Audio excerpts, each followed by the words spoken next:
গতকালকে আমি চলে গিয়েছিলাম জাতীয় বৃক্ষ মেলাতে। তোমরা কিন্তু সব ধরনের গাছ এই বৃক্ষ মেলাতে পেয়ে যাবে। এমন কোনো গাছ নেই যে এই মেলাতে পাওয়া যায় না। আমি যেহেতু গাছ খুবই পছন্দ করি, বিশেষ করে ফুলের গাছ, তাই আমি ফুলের গাছগুলো বেশি দেখছিলাম। দেখো এখানে খুব সুন্দর একটি মাধবীলতার গাছ ছিল এবং বাগান বিলাস সহ আরো বিভিন্ন ধরনের ফুলের গাছ এখানে ছিল। যদিও পুরো মেলাটি আমার ঘুরে দেখা হয়নি, আমি খুব অল্প সময়েই ছিলাম। দেখো এখানে একটি কাঠালি কালারের বাগান বিলাসও দেখা যাচ্ছে, আর এই কাঠগোলাপ গাছটা তো বিশাল বড় ছিল।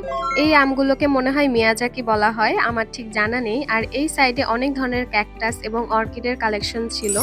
দুই পাশে গাছের মাঝখান দিয়ে হাঁটতে কিন্তু খুব ভালোই লাগছিল। তোমরা কিন্তু চাইলে ঘুরে আসতে পারো।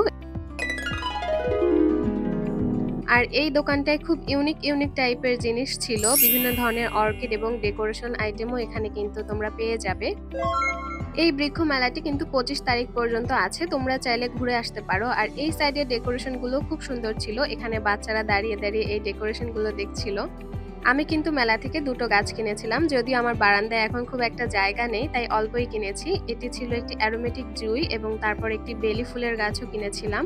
দুটো গাছ মিলিয়ে আমার কাছ থেকে 150 টাকা রেখেছিল। এই মেলাটি কিন্তু আগারগাঁও পূর্বে যেখানে বাণিজ্য মেলা হতো সেখানে হচ্ছে।